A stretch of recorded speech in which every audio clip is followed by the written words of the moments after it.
beforehand?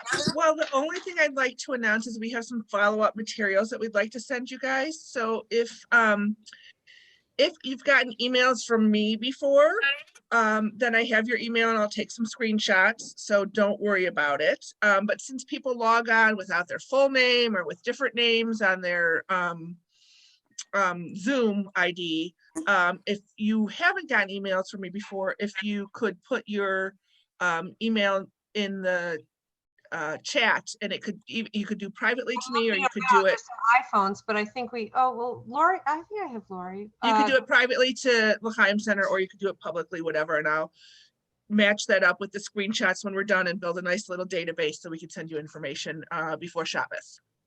Liz, I like your hair. You got a haircut. It's really cute. Short. I love it. All right. So, I'm gonna mute everyone, Allie, and then you'll just have to unmute then. Okay, wonderful. Okay, very good. You thumbs up if you can hear me. All right, wonderful. I see right now we're on one screen. So this is a more intimate, well, now we're on two, which is great, but I like this intimate size. We're gonna do some really awesome and important work today. Are those windows, is the light behind those windows bugging anybody? Now they're gonna bug you because I mentioned it. Don't think about a black elephant, everybody. Is this gonna, no, doesn't bother anyone? It looks, okay. We have some really important work to do. So where are we on the Jewish calendar? Last night we spoke about the idea that Passover and Shavuot are really, I don't know if two sides of a coin is the right way to say it. They're bookends of one holiday. And what that means for the purpose of our class is that Passover is, of course, we all know, represents the Exodus from Egypt. It was when we were literally freed from slavery. So the energy of Passover is freeing ourselves from what's holding us back. And then ultimately we climb higher and higher until Shavuot, which represents the reason for our freedom. We were physically freed from Egypt in order to receive the Torah on Shavuot. And what we're going to experience in our own lives is first we've got to get out of the muck a little bit, and we're going to talk a lot about what that muck is. And then we're freed up to do some really important work around what we really truly want in our lives, our life purpose, designing and creating the life that we truly, truly desire, not what we think we should want or what we feel what we're entitled to in our limited way, but what we truly desire. And so there's a Passover component, freedom from. There is a Shavuot component, freedom toward. And I am going to be offering a workshop before Shavuot, which is really going to touch more on what we want to create. But we are now in the week of Passover. Of course, we're about to hit the end of Passover. The end of Passover is, it's called Shvi, 7th, Shel Pesach, and it's actually the time when the Jews, when the sea split and the Jews went through the dry land. So Passover, the Seder, is the Exodus from Egypt, and just several days later, they arrive at the sea and the sea splits. So that's what we're going to celebrate in the next day. But I want to read to you one verse that we say in the Haggadah. It's after a very, very important, like climactic point in the Seder when we talk about matzah, Pesach, matzah, maror. It's sort of a climactic moment in the Seder. And then we say something very powerful. And this is really going to be the theme of what we're going to talk about today. We say, B'chol dor v'dor, Chayev Adam lirot et atzmo ki'ilu hu yatsa miMitzrayim. In every generation, a person is obligated to regard him or herself as though he or she personally had gone out from Egypt. And every single person, the Haggadah tells us, is obligated to almost like experience the Exodus from Egypt. Okay, I don't know about you, but when I like imagine myself like with like a staff and Pharaoh with his whip, I think of a Mel Brooks movie. Like it's very hard to imagine that, right? But so the sages say there's something deeper going on. So what's deeper that's going on? It's buried in the word Mitzrayim, which is the Hebrew name for Egypt. Every single person is obligated to exit Egypt, to imagine themselves exiting Egypt. So the sages say, look more closely at the word Mitzrayim, Egypt. Inside of that word, you're going to see another word, Meitzar. Meitzar means constrictions, limitations, negative beliefs, stories about yourself, negative thought patterns that keep you stuck. Meitzar literally means limited or constricted places. So now the Haggadah, we can read it very differently. Every single person is obligated to exit their own personal stories and negative patterns that keep them stuck. That is your Mitzrayim, okay? We might not have been in that Mitzrayim, in that Egypt, but every single one of us is in our own Mitzrayim. Every single one of us is enslaved to something, and that's what we need to exit. That's the command or the obligation that the Haggadah lays out for us. So clearly, there's something inside of us, and we're going to find out what that is, that really, everyone knows it, that really holds us back, like really keeps us in habitual, insecure thinking, doubt, inaction, sabotaging behaviors like perfectionism, like people pleasing, like victim mentality, control. Things are holding us back. That's what the Haggadah obligates us to extricate, literally pull ourselves from. That is the spiritual energy of Passover, leaving your personal Mitzrayim. And it's not a nice thing to do. I'll read it again in Hebrew. B'chol dor v'dor chayav adam. It doesn't say in every generation you might want to consider. It's a nice thing to think about. It doesn't say that. It says every person is obligated to see them, to leave this, to leave their Egypt. All right, what does it mean? We all like already, I'm sure you can kind of say like, yeah, I guess I really do have a lot of Mitzrayim in me, but we're really going to learn where this comes from, what this is about. But you can't even begin to talk about your Mitzrayim until you understand who you are at your core. And for anyone who's gotten used to Jewish prayer in any capacity, you know the prayer in the morning that we've talked about. A lot of people have talked about the Moda Ani. And the other foundational prayer is called the Elokai Neshama. You say every morning, Elohai, my God, Neshama, the soul, Shenasata bi Tahorahi, that you gave to me, it's completely pure. You fashioned it. It's a chunk of godliness. In other words, what you're saying in the morning, and if you're not saying it and you want to say it, let me know and I'll transliterate it for you and send it to you. You're saying, God, at my essence, I have a chunk. In Hebrew, it's a chelek, a part of me that is absolutely pure, that is non-adulteratable, adulteratable, that can't be destroyed, that can't be tainted. At my essence, I have a pure soul, and I don't just have it. I am it. I have a body. My body ages. You might have noticed my body changes. My body is sometimes healthy. It's sometimes sick. I have thoughts. I have a personality. I have feelings, but none of those things are me. I am a soul. I have a body. I am a soul. I have opinions. I have thoughts. I have beliefs. I have feelings, but I am at my essence a soul. And you know, one of the probably the greatest way to think of your soul is like a GPS. Call it a godly positioning system. It's your GPS. It's the part of you that is wise. It's the part of you that can see the gifts underneath the challenges. It's the part of you that can feel gratitude even when things are difficult. It's the part of you who can feel empathy for another person. It's the part of you that's creative, that can navigate challenges, that can make decisions, that can seek out connection with people. It's the wiser part of you. It's your GPS, and you don't have it. You are it.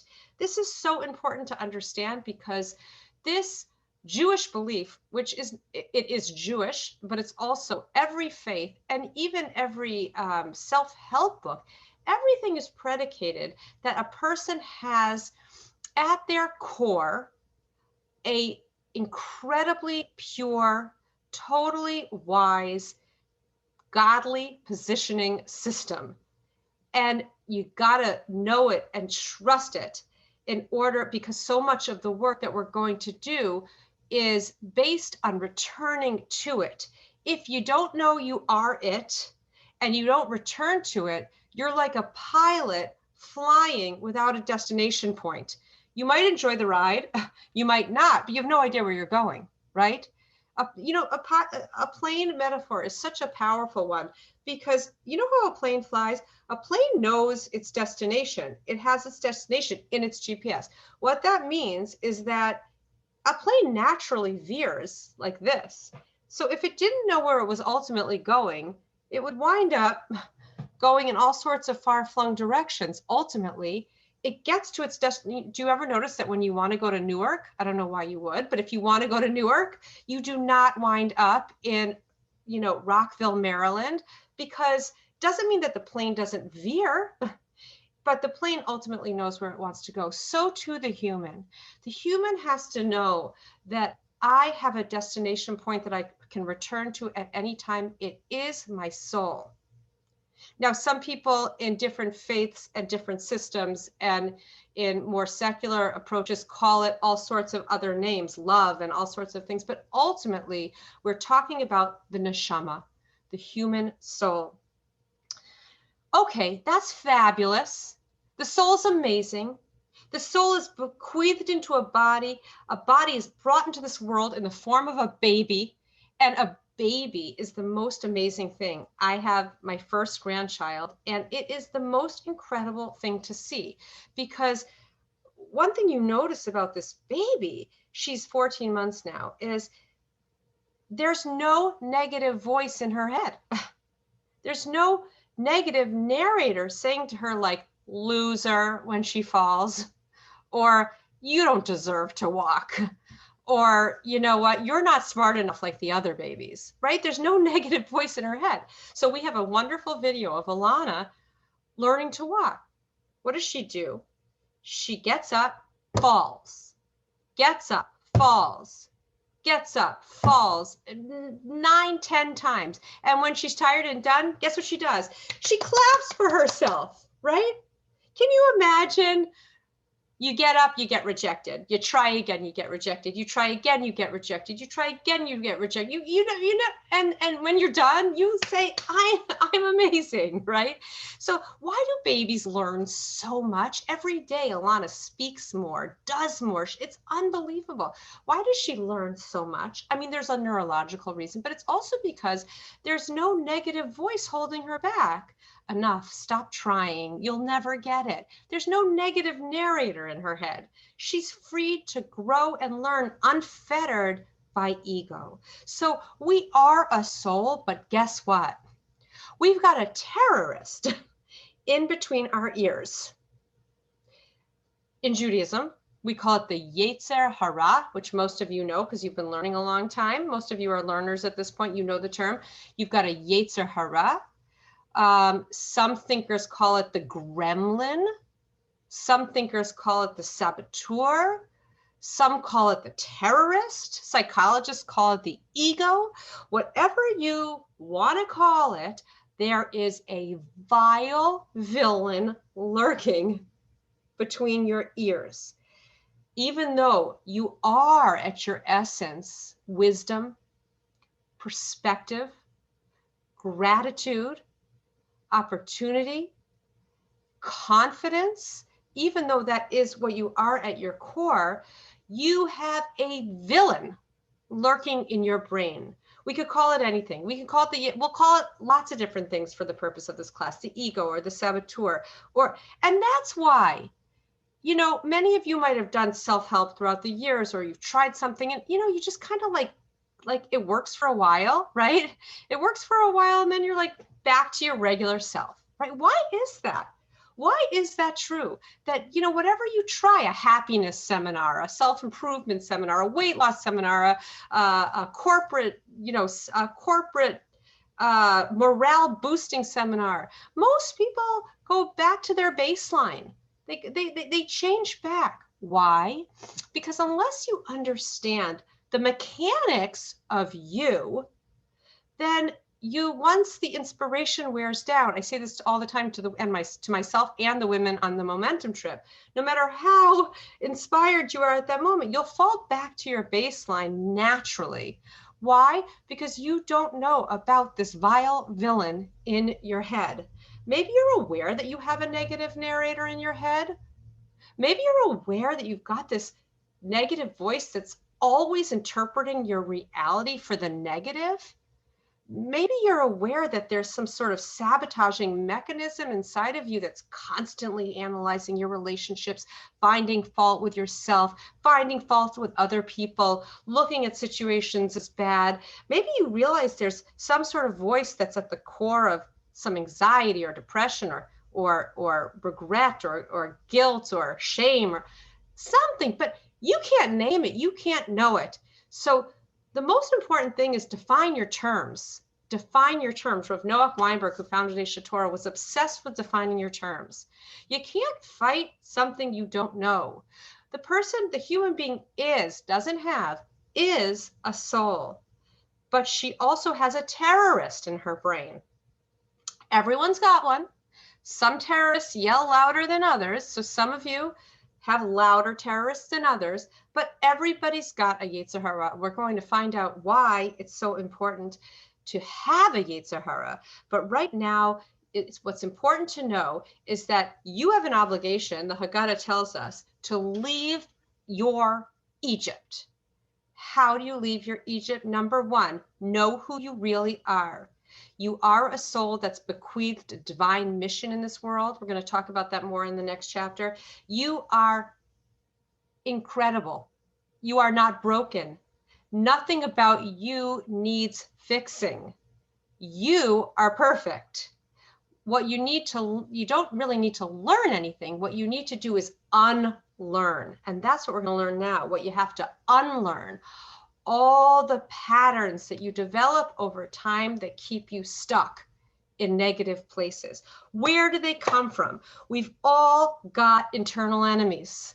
These are the habitual and automatic mind patterns, characters, if you will, in our minds, each with their own belief, their own narration, their own story, their own assumptions. Where do these come from? Where do they come from? This is true for everybody. This is true for everybody. The human being is wired for survival. This is so important. Really focus in on this because this is so critical. The human being is wired for survival. What that means is that when you are young, when a human being is young, they are wired to survive, and to survive not just physically, but emotionally, to feel loved, to feel accepted. And whatever sort of mental construct they need to create a sense of stability, of safety, of love and acceptance, they will create. A child automatically, without a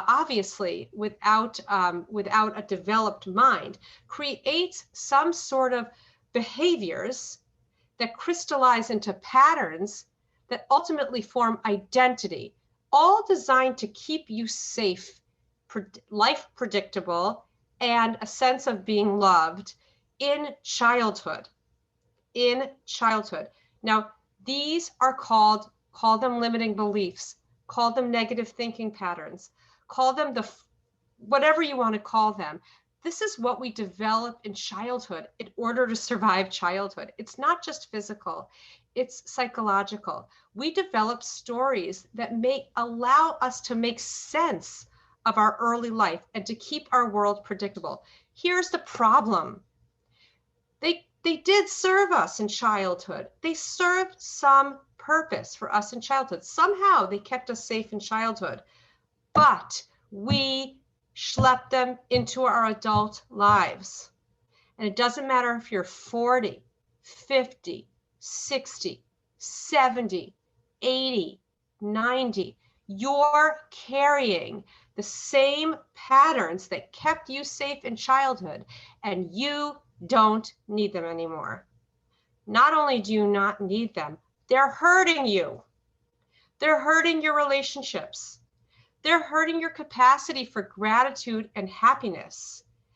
Everything about the ego tries to keep you safe based on this past prototype. That's why so few self-help things really work, because people naturally avert back to where they were before, because the ego keeps them there. The Yetzer Hara keeps them there.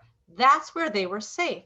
So this makes no sense on a physical level. Okay, physically, a child has an umbilical cord that's attached to their mother. And when they enter the world, the umbilical cord sheds away. They have baby teeth. And as the mouth grows, the baby teeth fall out and there's room made for larger teeth, right? When they don't have a totally mature digestive tract, they only drink milk. But when their digestive tract matures, they eat other foods. In other words, in the physical world, what you don't need anymore, you drop, right? But imagine a 5-year-old sprained her ankle and got a cast on her ankle. And imagine now she's 62 and she's still wearing the cast. Now that's crazy, but that's what we do. In the physical world, what a baby no longer needs, she sheds.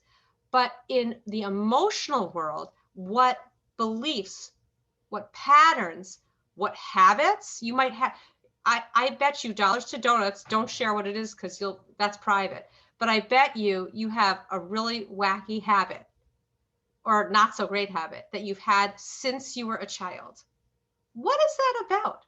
The things that kept us safe and protected in childhood are the patterns that crystallized into our identity, and we've schlepped them into our life. And now we're, for example, 64 years old, struggling in our relationships, struggling with our children, struggling in our constantly badgering ourselves, finding fault in ourselves, finding fault in others, unable to accept our circumstances, anxious, in life paralysis. I'm sure a lot of you know what that means. It means like frozen, like I just can't do it. There's so much I want to do it.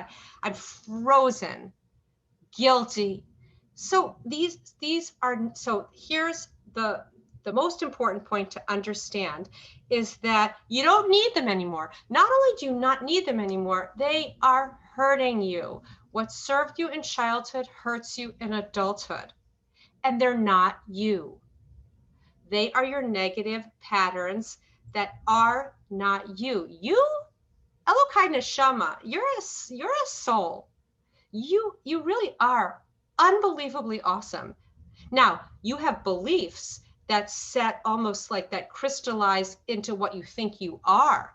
And that you're constantly, your subconscious mind is constantly seeking to confirm, oh, you see, you're not smart enough. You see, nobody likes you. Oh, you see, it's constantly, your subconscious mind is constantly seeking to support your limited negative beliefs about yourself. You see, everyone else can do it, but you see, you're incompetent. Whatever it is, everyone's got a unique one. But I want to say, if any of you are sitting here like, I don't know what she's talking about, I want to tell you something. Anybody who is like a history buff, like a World War II history buff, will tell you the worst form of saboteur amongst the Germans, the worst kind of saboteur was the one who spoke English so beautifully that he incorporated and ingratiated himself into the society, and you didn't even know he was German. Not only did you not know he was German, he became your friend. These are our limiting beliefs. They're so invisible to us because we've literally had them since childhood. We've had them since childhood. So they seem like our friends. Like what keeps you safe feels almost like your friend, like like your sad thoughts they're like your friends, or your need to control. When you're in control, whew, you feel relaxed. You feel like you feel you've got, if your house looks perfect, if everything's perfect, and right, perfectionism is just shame masked, right? It's just a way of masking. If I look like this, no one has to see how I really feel, right? These are invisible to us, but that's the most dangerous spy there is. There was no greater danger in espionage than a spy who's ingratiated himself into your society. And that's how our beliefs work. They're so invisible that we either confuse them with our friends, like it's comforting to be sad, negative, fearful, or we don't even know they're there. We're like literally oblivious. They're not even we're entirely clueless. So if you have no idea what I'm talking about, it just means that your saboteurs are hiding very well. Everybody's got them. The reason everybody's got them is everybody's wired to survive. Well, there's a neurological component and there's a spiritual component, which we'll get to. The neurological component is everyone's given the amygdala. Everyone's got the lizard survivor brain. Everybody's wired to survive. That means that in order to make sense of your childhood, you had to create a mental construct through like a lens, a filter, a lens through which you could make sense of your experience. And that you needed that to survive in childhood, even if you didn't have a terrible childhood. Some people are really parented well, but even those who are parented well go through, even those with awesome parents, they go through stuff. They've got a learning disability. They've got some sort of struggle. They're born with some sort of struggle. They have social anxiety. Who knows? Even when you're parented well, this is the human experience with no exception. So, there's an incredible book, which we're going to talk about more. It's called Positive Intelligence. But the author, Shirzad Chamine, I'm going to give you an example based on Shirzad's experience. So he's really brilliant, and he wrote this book called Positive Intelligence. And I'm just going to tell his story as a way to illustrate what I'm talking about the internal enemies that we all have, that we form in childhood to make sense of our experience, to feel safe and loved, to create some sort of predictability to our experience. And that protects us somehow, but like a cast that a 5-year-old wears throughout the decades, and now she's 65, right? Just like that, we no longer need these. These are hurting us, but they are saboteurs. They're so invisible to us, we're not even conscious of them. So Shirzad tells about his own childhood. He had a very traumatic childhood, very, very unloving parents, very flawed parents. But when you're a child, Shirzad says, it's traumatic to think of your parents as flawed. He says that for a small child to think in realistic, healthy ways and say, my parents are just very flawed people. That he says that would be, it's so terrifying. It would be akin to being under the water and saying, you know what, my oxygen tank is broken. It's like, it's totally terrifying. So in order for a child to make sense of feeling unloved, Shirzad said, he had to say, I'm unlovable. I'm not worthy of my parents' love. If I were worthy, my parents would love me. So he judged himself. But also, in order to survive, he started judging other people, because if he's flawed junk and everyone else is fabulous and terrific, that's terrifying too. So he talked about his own childhood, judging himself, I'm unworthy of love, judging everybody else, idiots. And then as he got older, he was wildly brilliant. So developing these sort of hyperachieving tendencies where he got recognized and accepted and noticed for his brilliance. And he also talked about this hyper rational personality that developed largely because feelings were so scary, because there was so much pain. It was easier just to numb them out with science and rational thinking. So here he was, clueless about all these gremlins, clueless about his Yetzer Hara, clueless about this whole concept of saboteurs. This is who he was. It's who he was. I mean, Dayenu, that's all there is to say about it. It was who he was. Anyway, he says that one day he was at Stanford, and he was in some sort of like business workshop, and they had like a, you know, those 360, like where people really, you know, sometimes in corporate settings they'll really give you some feedback. It turned out everybody felt judged by him. So the first guy says, Shirzad, I feel you're very judgmental of me. And he thinks to himself, that's because you're an idiot, right? And then the next person says, Shirzad, I also feel you're very judgmental of me. That's because you don't deserve to be at Stanford. You are stupid. Of course, this is all going on in his head, right? And then the guy he really looks up to says, Shirzad, you judge me too. You just judge me highly. It's the same judgment. You put me on a pedestal and it's not really who I am. And for whatever reason, at that moment, a light bulb went on in his brain that said, oh my gosh, I thought I was all this sabotaging thinking. It's like he was like free at last. Not that it became easy for him. He still had a lot of work to do. But for the first time in his life, he recognized that all the mental constructs, all the thinking, all the negative patterns that had crystallized into mindset and an act and an identity, they weren't him. They were how he tried to survive childhood. They were his ego. It was just egoic thinking. It was just a loop. It was just this kind of negative, crystallized negative identity that was not him at all. And it's like he had this outrageous aha moment where he said, oh my God, I am not my negative thinking. So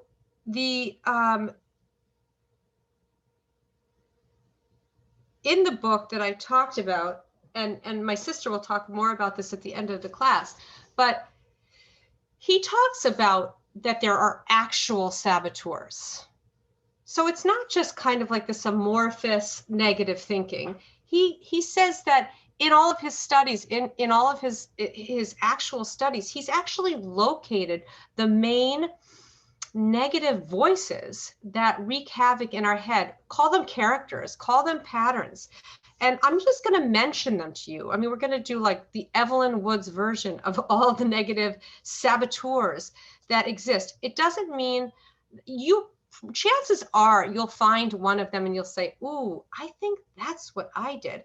Before I tell you what the saboteurs are, I would just like you to just gently think for a moment of some of the conflicts you're having in your life right now. They may be conflicts in relationships. They may be conflicts, they may be frustrations you have about taking charge of your life, about doing what you dream of doing. They might be attitudes you have about yourself. They might be habits that you feel super, super stuck in. It could be anything. But I want you just to reflect on kind of what's tripping you up now and where you've been there before. When you were there before, like, oh, when was I? Chances are you were there yesterday and last year and when you got married and when you had your children and in college. And, you know, it's like, oh, I see, like this is familiar to me. This is familiar to me. And that is very important work to be doing.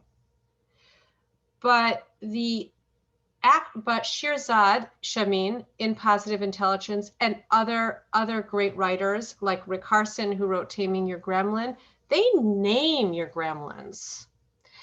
Shirzad Shamin says the numero uno saboteur. He calls it the master saboteur, the master narrator in your brain that continuously keeps you in a negative cycle of defeating thoughts, bad feelings, insecure thinking, inaction, whatever, this kind of loop thinking. The number one saboteur is the judge. One of my clients calls it the executioner. Another calls it the choker. Another calls it the, I can't remember, all sorts of names. And names are important. And I'll tell you why as we go into the approach to handling this loop thinking that isn't you, but masquerades as you. So much so, like a World War II saboteur, you don't even know that it's there. So the judge is the source of most anxiety, most negativity, most fear, most guilt, most shame. Most negative emotions come from the judge. The judge seeks fault in three places: with yourself, badgering yourself for what you did, for what you didn't do, for what you said, for what you could have said, for what, how you, this, that, and the other thing. That is the first thing. The second thing the judge judges is other people. Incompetent, idiot. If I don't do it, they'll screw it up. Ridiculous. Finding faults in other people. And the third thing is finding circumstances just bad without any redeeming qualities. This is bad, and they're bad, and that's bad.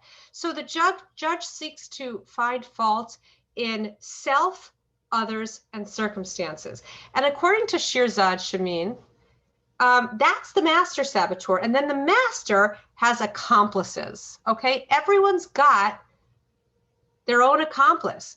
Chances are everyone on this call, we've got 25 people on this call, chances are each one of you will recognize yourself in one of these saboteurs. I'll read them to you. And we're not really going to go into them. My sister's going to offer something at the end where you're really going to get to know these saboteurs more if you want to pursue this. But the saboteurs, okay, here we go. So the judge is the master saboteur. I'm just going to say one thing about each one. Another one, and I hope I get this right because I'm not reading anything right now, so I'm just telling you like my general sense of what they are. This first saboteur, the avoider. The avoider seeks to do what's pleasant at the moment, whatever feels good at the moment. The avoider is conflict avoidant. You know, the lie they'll tell themselves is it feels better, and people don't like conflict, and I like to make people happy. But not acknowledging conflictual feelings creates resentment and separation between people. And the avoider does what's instantly gratifying, instantly pleasant. That's our avoider, saboteur. Another saboteur, Shamin says, is the controller. The controller is anxiety-based need to control your environment. You know, like you're either in control or you're out of control. And it's all about creating through like this anxiety-based need control. What is its lie? If I don't hold this ship up, it's all going to fall apart. That's our controller. Hyperachiever. I am what I do. I am the accolades that I get. I am my workaholism. I am my results. People validate me for what I do, not who I am, but what I do. Hyper rational. Feelings are scary. I feel safer in the world of the intellect, the rational, the analytical. Feelings are not only scary, they're distracting. People with feelings distract me. They're annoying to me. This is of course, the lie of the hyper-rational is that feelings are a waste of time and that it's safer to be in the mind. Hyper-vigilant. There's a lot of danger out there, a lot of danger. And if I don't tell you what that danger is, then it's even more dangerous. My job is to find the danger. It's a dangerous world, and I'm going to notice whatever is potentially dangerous and live in that place. Of course, we know how much anxiety can come from that. Here's another big one. Pleaser, the people pleaser. People pleaser is an indirect way of getting acceptance and love through flattery, through giving, through nice acts, but they're not necessarily coming from what's really good for the other person. It's deep down coming from the person's need to be loved and validated, except for it feels manipulative. And the people pleaser ultimately feels resentful because people are dependent on them and they don't give back in the ways that they give. People pleaser is a big saboteur. Restless, constantly dissatisfied with what is. You know, people who are addicted, or maybe it's you, kind of addicted to busyness. I'm always busy. I'm always doing something. Or there's FOMO. FOMO is a symptom of restless. There's always something better out there. It's like you're talking to one person and you're looking for like what might be more interesting out there. Restless. And stickler. Stickler is perfectionist.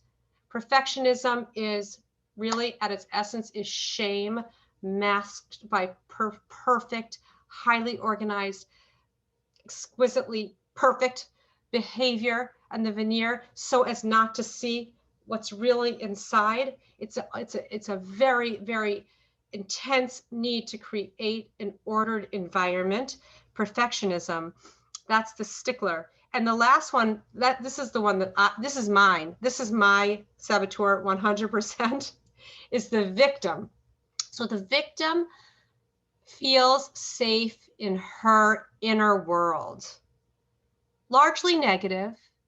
No one can help them. No one can really understand them. They withdraw. It's safe in there. There's some sort of like, no, really ultimately, it's rooted in childhood. It's an attempt. It's how the child felt, at least, made sense of the world, that she would get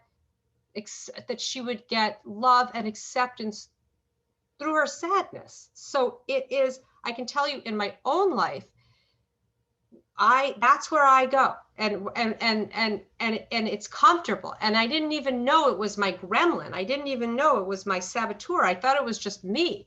And it does hurt my relationships. My husband always says to me, if you want to feel close, let's feel close. Like being sad or withdrawn doesn't make me feel closer to you. So that's my victim, and that's my saboteur. And I'm telling you mine because I'm also going to share with you how I catch it in the next segment. So remember, these are call them characters, but really what they are internal enemies. They were, to a certain degree, they were our friends.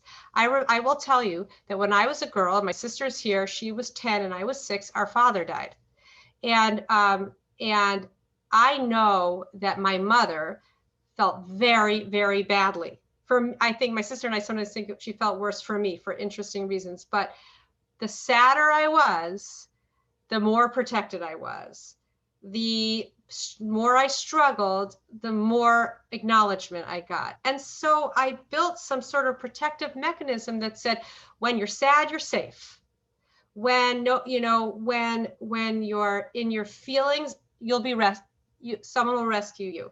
So this sounds like over analysis, but it's not, because I looked at my childhood, but I didn't start there. I started with the situations that I would fall into now. And I thought about situations that I went through in my entire lifespan.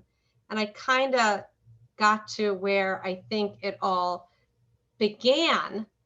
Not to blame, not to find fault, not to judge, you idiot, not at all, but to understand this is the thinking loop. This is the ego pattern. This is the identity that I created. This is not me. This is what I created to keep me safe, that not only doesn't serve me anymore, it hurts me. It gets in my way.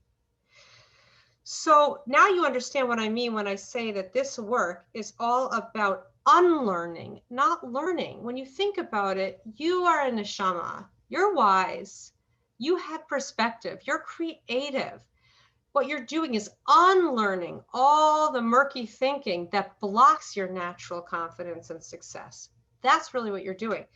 Now, I want, with the last 10 minutes of, I'm going to talk for the next 10 minutes, and then anyone who needs to go should go, but I'm going to keep it open for the group. Now we're going to talk about how you expose this. What do you do with this information? Like, if you left now, you'd go, just like we talked about, you'd be like, that was cool. And then you'd go right back to your old ways, right? So we know that. By the way, I'll save it for the end. I'll save of it. Just remind me, say, Allie, 4/5. Just say 4/5 so I remember. This is very important. And this was what Diana was just briefly saying in the beginning of the talk, if anyone was here at the very beginning. You don't do battle with your Yetzer Hara. If you do battle with it, it grows. Like it's not fighting it. If there are two words I want you to remember in this whole discussion, they are the following two words. Simply notice. Simply notice.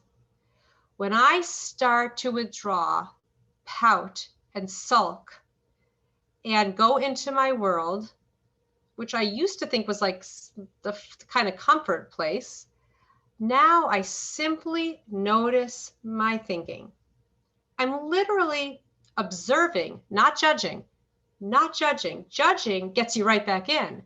Observing my thinking. You see, when you create a wedge between your thinking and you, that's where the light comes in. I'll say that again.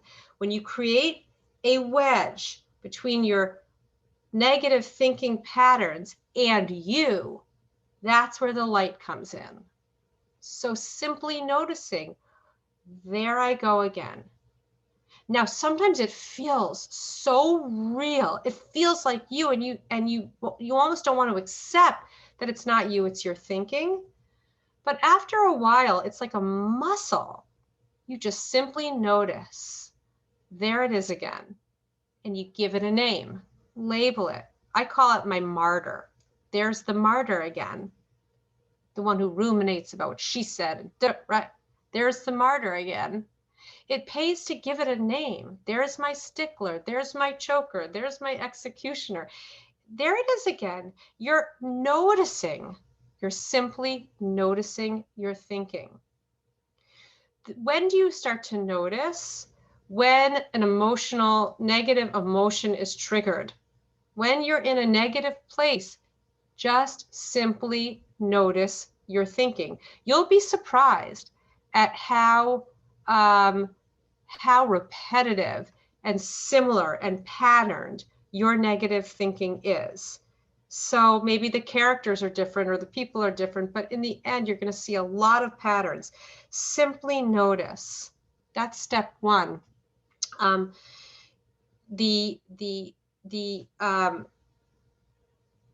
Just the noticing, not the fighting, but the noticing is going to allow you to reconnect to that soul-based GPS that really is who you are at your core. Notice it.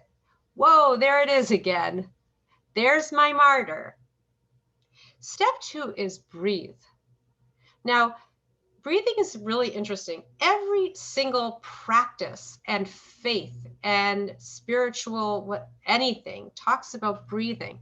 But to really understand the power of breath, you have to look at what we call Lashon HaKodesh, which is the Hebrew language, because what the Hebrew language is, it's called the essential tongue. What do I mean by the essential tongue?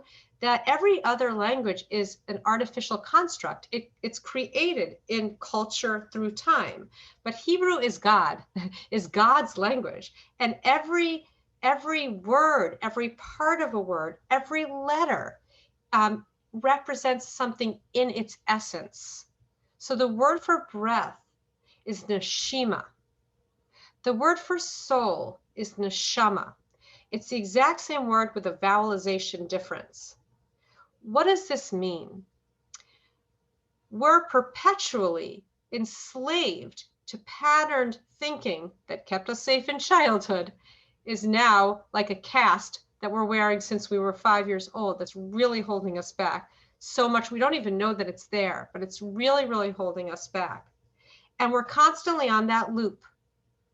When you breathe, now sometimes it takes a while to not do a hyperventilation breath, like that's right, that's not really breathing, but we all know that real breathing, as I learned not so long ago, when you breathe in, the belly goes out, not in. The belly goes out when you breathe in. When you take those cleansing breaths, you're literally moving yourself from monkey mind to godly GPS soul-based thinking, from that patterned habitual negative thinking to the quieter, more thoughtful, wiser soul-based thinking. That's why breath and soul are the same word. So first is just to notice your thinking. There's the martyr again. There she is. Take that breath and let go of the monkey mind. Let the breath restore you to a centered place. And then the next step is choose to choose. Now, the reason I say choose to choose is sometimes when your feelings are very, very strong, you can't choose out of them. But when you understand, this is my thinking, this is not me, it's my thinking. I can't really think differently right now, but I know it's just my thinking. That in and of itself is awesome. It's absolutely awesome. But when you choose to choose, you're actually choosing between the wise part of you. Shameen calls it the sage. We call it the neshama.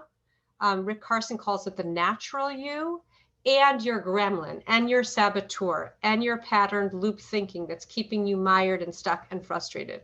You're making a choice.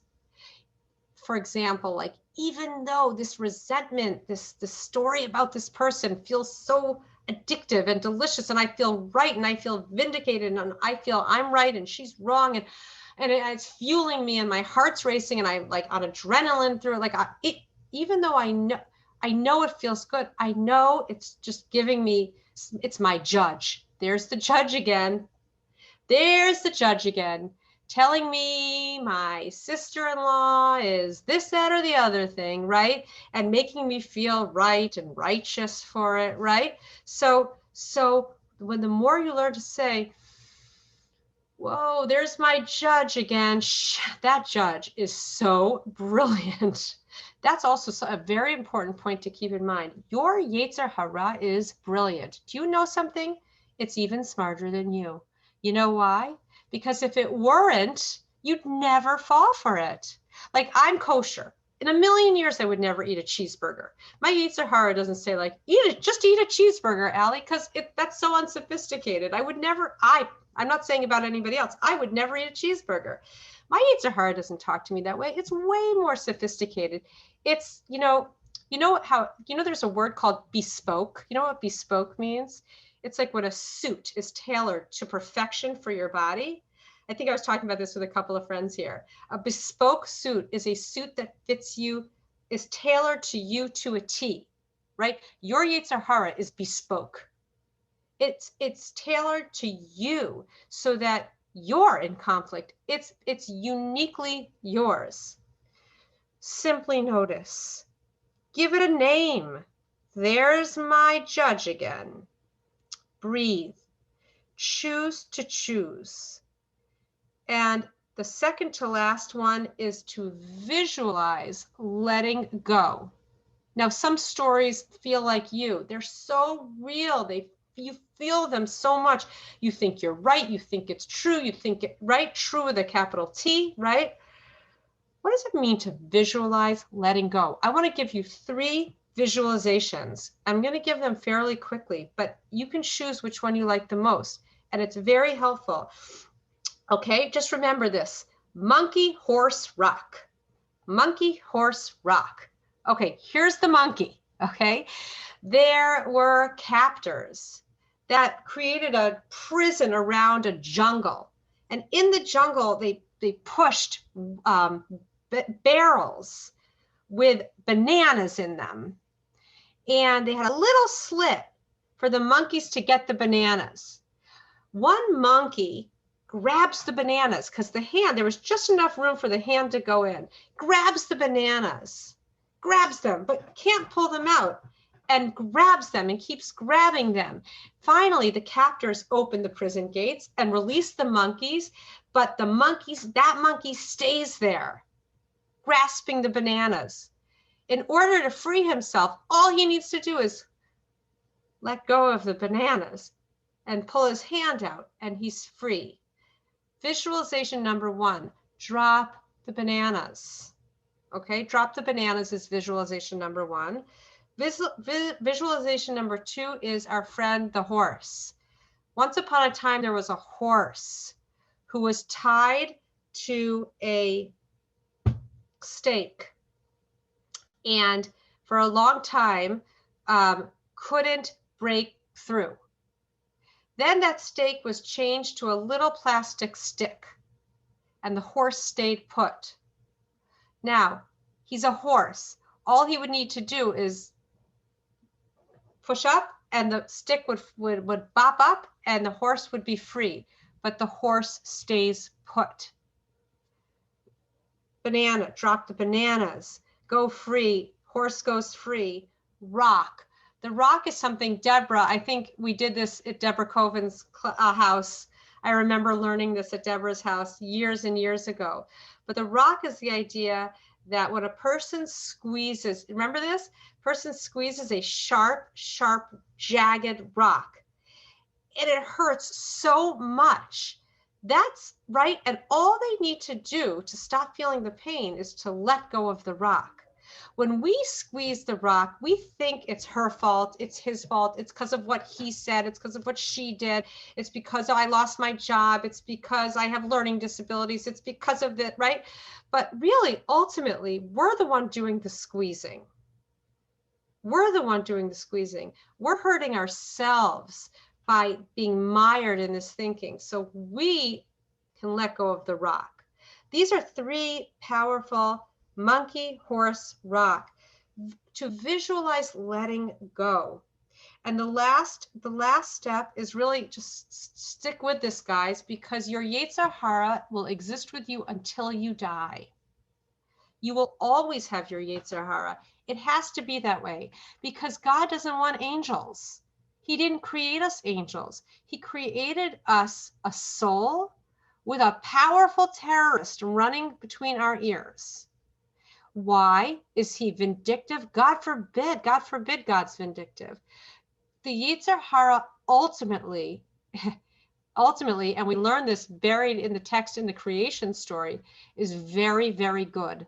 Why? Because even though it's so hard for us and trips us up so much, it's ultimately the way we're going to be great. It's like working out. It's what builds the tension, is what builds the muscles. If you were just naturally fantastic with only fantastic thoughts and only just you woke up and you couldn't wait to be nice to everybody and pray and you were just a perfect specimen, right? If that's who you were, you'd be an angel. God doesn't want angels. God wants imperfect beings who are partners in their own perfection, who partner with God in their own creation. That's what it means to be like God. Not God is perfect, but God, a perfect being, creates an imperfect being. God is not physical. God is God. God is whole. God is perfect. Why would God create an imperfect world and imperfect people? The answer, because he wants partners. So the Yetzer Hara, even though it's really sucks, it is there for us to work through and grow so that we are partners in our own completion. Simply notice. Just the awareness is what melts the thinking. Don't fight it, just notice. Give it a name. There's my martyr again. breathe. Let the wise part of you interrupt and intervene, as my sister always says, with the monkey mind.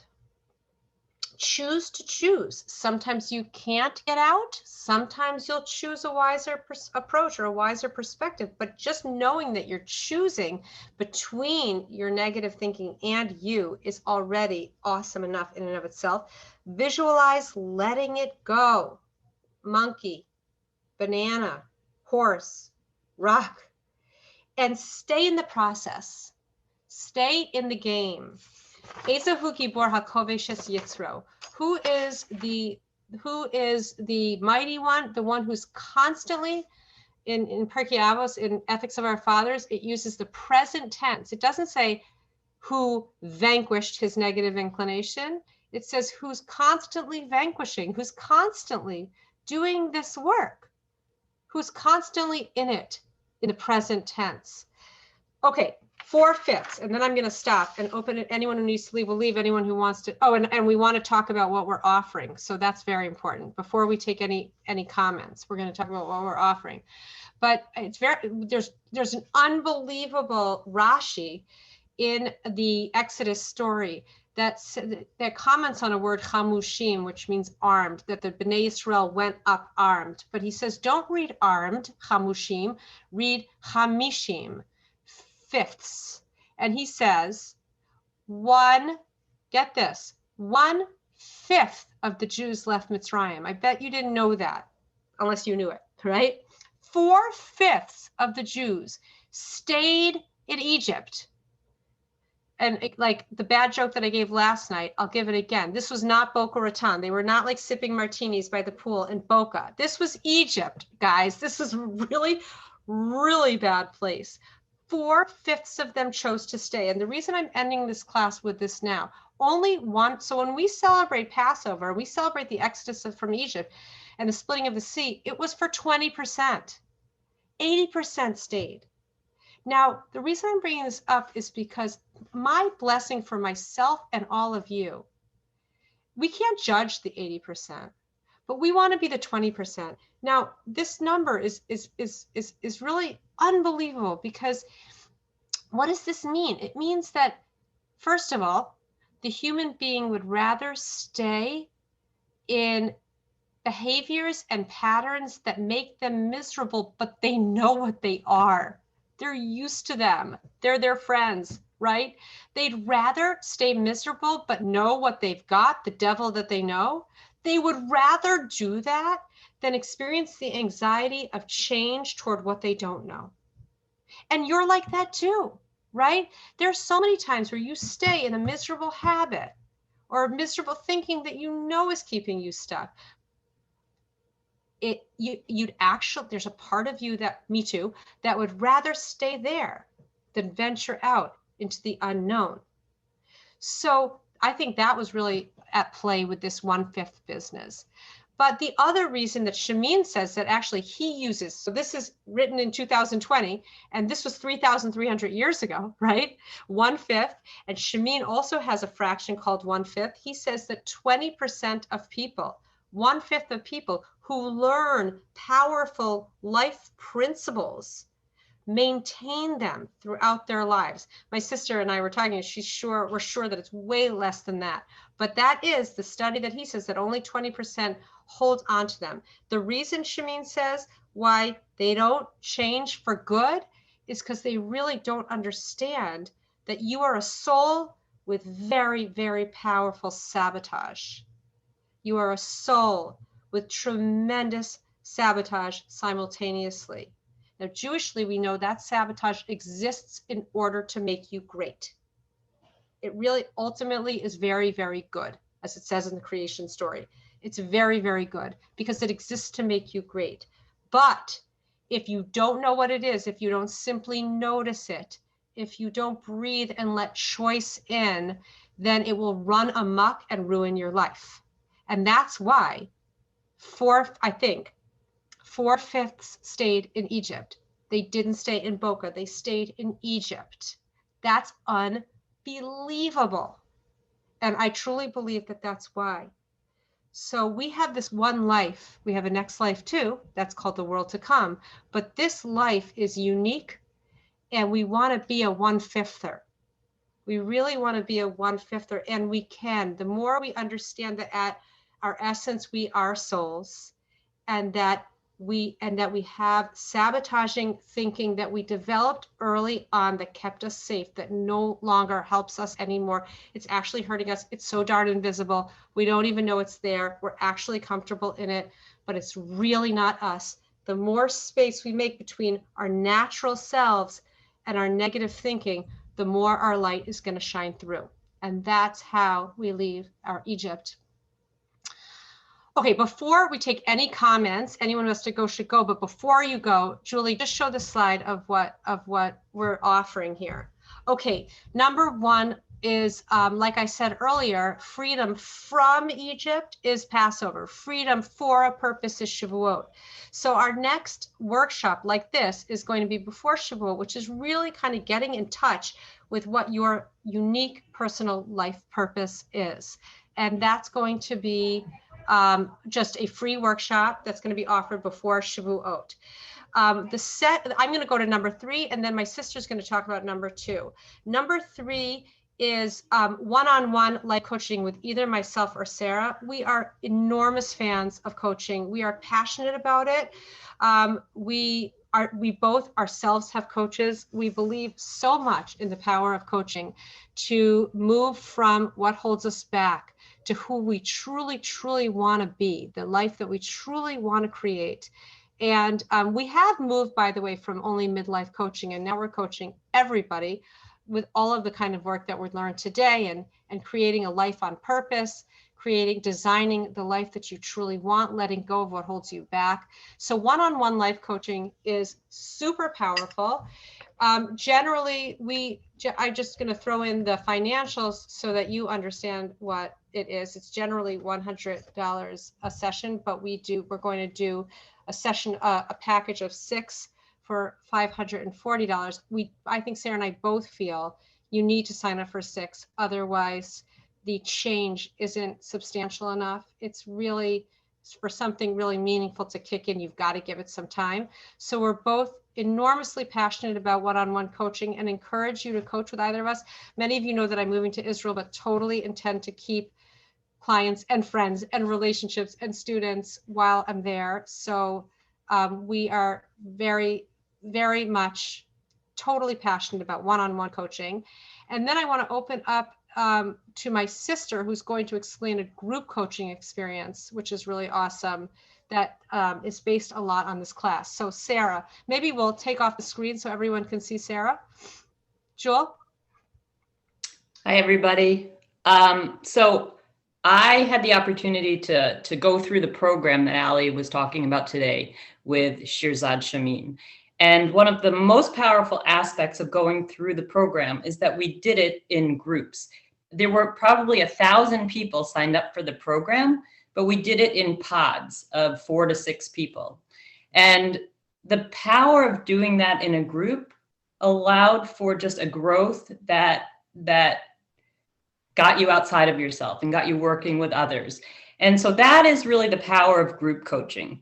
The way that I've structured the group that I'm offering is it's going to be a combination. So it's going to be 3 group coaching classes where you're together with your pod or this group that's formed. And then in between, one-on-one coaching to discuss the insights that you've gotten and really do the work in a more personal way in a coaching environment. So it's kind of a hybrid approach. The coaching will be a combination of some of the education that Ali's been pointing to, and then the power of group coaching is that the insights of the class come out, and you all become kind of experts in the process. And there's a little bit of magic sprinkled in. When everybody starts to talk about it, you grow in ways that you don't even realize that you have as a group. So it's a really neat way to go through some of this work. Right now we're sitting in insight. Ali did an amazing job of presenting the information, and probably all of you have had some really significant insights that came out of it. The the process of going through a group or doing one-on-one coaching is actually doing the work, is building the muscle and developing more of what we've been talking about today. So lots of opportunities, and we're going to follow up with an email, and Julie will talk about that, which will spell out some of the details. So Also a financial component, which is that Mhm. group coaching is like roughly 1/3 the price of personal coaching. So, and maybe a little more than that, but it's significantly less. right, So there's also the financial. correct. Yeah. Mhm.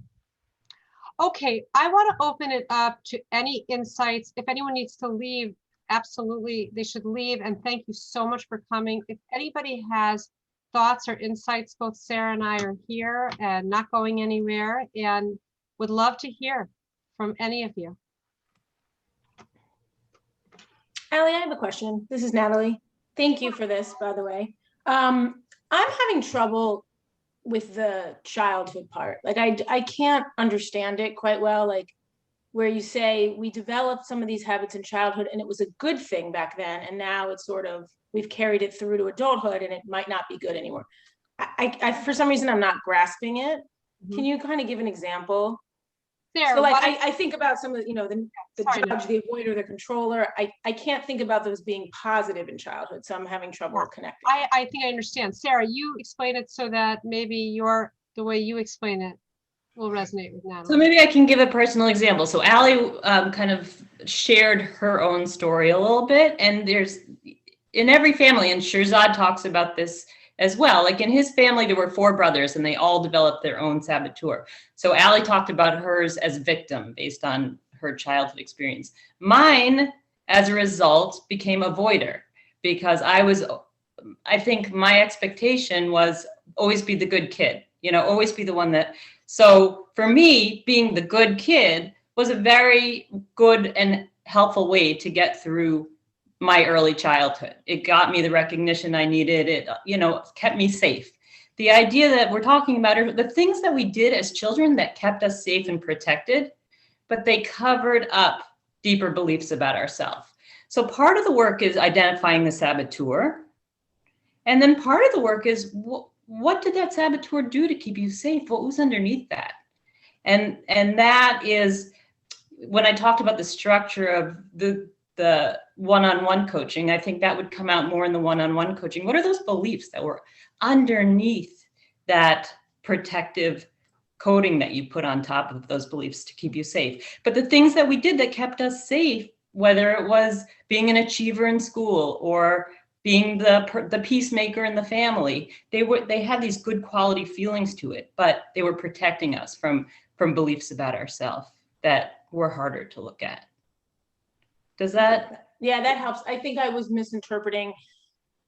If in your example, like you were saying you were an avoider, that wasn't necessarily a positive thing either in childhood, but there were reasons that it was, as you said, self-preservation. So that actually helps me, that it wasn't necessarily positive in childhood either. It's just what we did to get. Right, we got recognition for it. Like Right. even in Allie's example, she got maybe it wasn't a positive recognition, but being sort of the sad, troubled one was a way of being recognized and getting attention. I don't know, Allie. I'm sorry, I don't mean to psychoanalyze. No, you. not at all, not at all. And I think your issue, Natalie, was the use of the word good. Yeah, that was the issue. Yep. And I just also Thank want to you. say that in any work that we do on, if this is interesting to you, it starts with an assessment. And the assessment that's provided by this positive intelligence programming can be distributed to anybody who's interested in doing the work. You go through a series of questions. It only takes about 5 minutes, but the feedback that you get will allow you to understand what your saboteurs are, and kind of it ranks your saboteurs, and it goes into more information about what those qualities are and where they came from.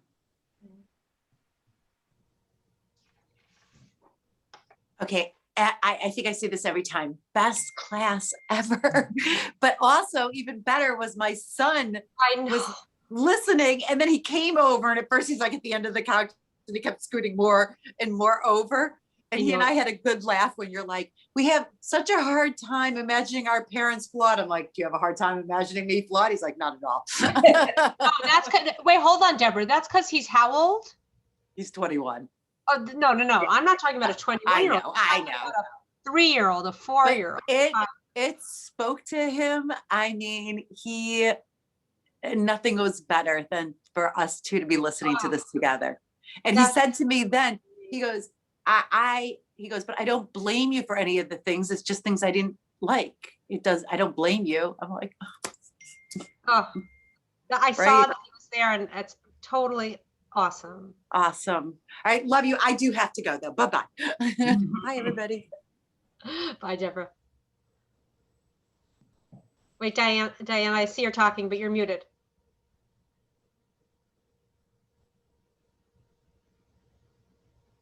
But you're still muted, Diana. Can you hear me now? Now we can. Can you spell the author's name that wrote Positive Intelligence? Yeah, we're always misspelled. Sarah and I are always laughing because we Here's the book. Yeah, Shameen is Oh. his last name. Chamine. Well, Shirzad. Shirzad. Shirzad. And his last name is Shameen. Chamine. And that's really, if you do the group, you're going to be using that as like baseline text. Is that right, Sarah? Yeah, the information, one of the things when you were talking, Al, I realized is that there's really this parallel between the group and this Pesach experience, because the first part. Oh no, you froze.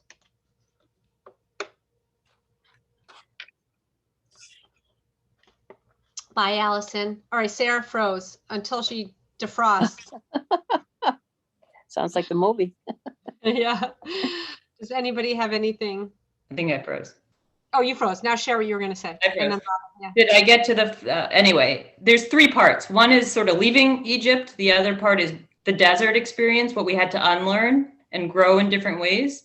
And then the third part is receiving the Torah, is our accessing our wiser self, and that the seat of our wiser self lives in a different region of our brain. And so there's a lot of mix between sort of the spirituality of this experience and the brain science. That's what's fascinating. Mm-hmm. Here's a question I have, Allie and Sarah. You were talking about these different types of things that make us have a certain pattern of behavior. And when I was thinking about a pleaser and how it makes you feel after you've done all these wonderful things, is that a bad thing, or is it only the feelings that well up that make us uncomfortable? Sarah? I mean, it's a great Did I question. explain You're that right? asking really great questions. I think you did last night as well. I don't think it's all bad. I mean, I think we get benefit from some of the things that we Correct. have developed as habits. But I think that there's a shadow side to them as well. And I think when we get stuck in our negative loops, that's where we're experiencing the shadow. And I think that yeah, it can be great to be an achiever and do well in school, and it can be great to care about others and be a pleaser, but what's the cost to you? And I think when you're examining this sort of underlying cost to you that keeps you stuck, there's something there. There's something, it's not all good. And it a lot of these qualities can masquerade as good friends and even have good aspects to them, but there's a cost. But then how do you, and I assume with the coaching, we would learn how to distinguish between a feeling that's occurred that's necessary, say like anger or fear, that maybe you'll have more often than others, but it's still necessary in the moment, and how you differentiate between that feeling not being appropriate at the time and it happening again when it is appropriate. Yeah. And I'm not sure how one differentiates between those, I guess, unless it's blocking some other behavior. Yeah, I think it's I think it's an interesting and complicated question you're asking. I think like anger, for example, it's sort of designed in the same way a physical symptom is. It's there to, it's like we put our hand on a hot stove. and the pain is there to let us take it off. So anger in the same way, it's there to notice something's going on. But I think the ultimate answer that needs to be worked out more over time is that the more you train yourself to think from your wiser place and your seat of, it's your prefrontal cortex, it's the part of you that notices, the part of you that kind of can explore and be creative, you can see things differently after you've done a lot of this work. So it doesn't mean that the experience isn't important, that when you have a conflict with somebody, it just doesn't dissipate, but you have the wisdom to differentiate between what's reactive and what's necessary to kind of further and work it out. Now I understand. Excellent. Well, this was excellent. Excellent presentation. I learned a lot, and I think I told Allie, I actually used the experience from last night very briefly today when I was out, and I stumbled and I fumbled, but ultimately I could feel the difference of letting go. Wow. Yeah, I did. And it was nothing big. I was at a gas station. My card wouldn't take. I got very annoyed. I got angry. I got fearful. I felt stupid. I felt all that. And I got in the car, and I remembered you talking about the monkey and the banana and letting go. And I was able to, as I said, stumble through it. But I did. I let it go. And so now I have no gas. Diane, it's an amazing story. And what you also did is you noted.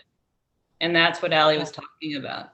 Yeah. You let it go, but before you let it go, you notice something. And that is the beginning of building those muscles. Yeah. Well, I'd like to know more about your workshop. It really interests me. Yeah. Well, tomorrow you're going to be teaching the class because you've been through it twice. No, thank you. I'll defer to you ladies. It's a very good job. I wanted to say something. Robin? Hi, Allie, this was phenomenal. This was fantastic. And Sarah, it was great seeing you. It's so funny because growing up in childhood, we all put our parents on these pedestals, and, it's unconditional love that I think you have with your parents, and you take those, you take from your parents, and you think, when I grow up, I'm going to do this, this, and this. And it's so interesting that I have these conversations with my kids all the time saying, grandma couldn't raise you today like I was raised when I was little, because, things are so different and kids are so different. But you still take away things that worked in your own household and that your parents raised you with. And, sure, I'm a combination of a lot of these things in here. And, but what I wanted to say is, like, one of my children said, Mom, why are you telling us certain things? I said, because I wasn't as present in my life as I am now to realize certain behaviors and to realize that I was this person. And, it's so interesting how at this age, at 65, I'm like so much more retrospective, and I want to share things with my kids that I was never told when I was younger or when I was starting my family. And I think we all are more present right now, whether it's because of COVID or things. I had this conversation with Glenn today when we were walking, and I said, my God, first it was politics, and then the politics went away for a little bit, and we've had COVID. And now it seems like, well, COVID is under control, but now it's shooting. And there's lessons here that, my God, if we're not waking up and realizing our relationships and realizing what we internalize and expectations on other people's behaviors, but really looking at our own behaviors and why we are being reactive in this, we have got to let go of the minutia and really concentrate on what's really important here. And I think this letting go, and with Passover, and it's like, oh my God, it's funny because I sent my kids for the month, I said, I want you every morning to write 3 things that you're so grateful for in the morning and at night. And they have to be all different, because it's like, there's nothing we can take for granted here. And we're all, I'm looking at some of these things and what I share with my, children. God, God, I'm such a combination of all of these things. And how many times are we able to just sit and say, oh my God, you're right. You know, because we're in such, you know, we just keep going and going and going without saying, oh my God, you know, you're right. We've got to let go of this. Mm-hmm. It's a lot, but Robin, when it's you so use the true. example of the gratitude journal, that's one of the reasons that's so powerful. Writing 3 things every day and you can't repeat that's a retraining of the brain. That is an exercise that like interrupts and intervenes with the focus on lack and the focus on frustration, and it disrupts. And it's a retraining your brain. You know, I just want to like give a metaphor is so cool, that when we start a new habit, let's use Robin's gratitude journal. Like when you're first doing something new, it's like, you know, if you go into like a hot, if you went into a jungle with mud and the mud is like baked in the sun and there's like plants deep into the, you know, and you're like macheting down all the plants and you're cracking the hard baked mud. That's like when you're trying to develop a new habit. But the more you do it, let's say the gratitude journal, for example, the more you do it, slowly the path gets smoother and paved, and until the point where it becomes like a 6-lane highway where everything can go in smoothly, because you're literally rewiring your brain. Thank you, Natalie. So that's how habits that seem like impossible initially actually become like a part of who we are and become much more natural over time. The brain really is flexible and we can change. But it would take, like, for example, like Robin's gratitude journal, it would take doing it every day and reflecting on it. And so we are changeable. But at first it feels very, very hard. Okay, we're at 3:00, so I want to honor people's time, but you guys are fantastic. And the learning will continue. Look forward to seeing everybody way before this, but for sure for the Shavuos workshop. And hopefully some of you want to pursue either the one-on-one or the group coaching. It's totally worth it. It's really an incredible experience, if I say so myself. Buy this car. And you guys are all terrific. I really mean that. And you are all, I think you guys are 1/5ers. You're all growers. You're willing to experience the anxiety of not knowing. And I really think that's really the key, that it's okay to not know. I would rather try something new that I don't know rather than stay in what I'm comfortable in, even if it makes me miserable. So that's you guys. It really, really is. Thank you, all of you. Have a wonderful rest of the Pesach. Don't forget that your sea is splitting tomorrow, right? The sea is, we are commemorating the splitting of the sea. Passover, the Seder is the Exodus from Egypt. They got to the banks of the sea just about now, and the sea split. And the Jews, 1/5 of them, went through the sea. So this is the spiritual work at the spiritual time that we're in right now. So have a wonderful rest of Passover, and I'll see all of you very soon. What's has their hand up? Al, Yeah, how's Talia? great. Come over anytime. Wait, are you back in Chicago? Yeah. Okay, good. So we'll get it. We'll talk, and you'll figure out How time. long will she be here? A while, a week and a half. Okay. Good. A little till the 13th. More than that. Oh, great. Almost 2 weeks. Okay. Yeah. Okay. All right. Okay, bye everyone. See you guys. next Wednesday. Bye, Bye. everybody. Have a great Bye. Shabbos. You too.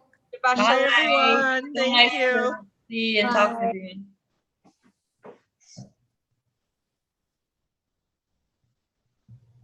And then there were 3.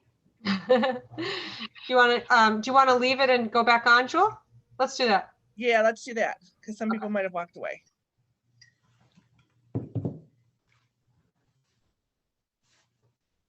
We're leaving? Yeah, and then we'll come back on. Okay.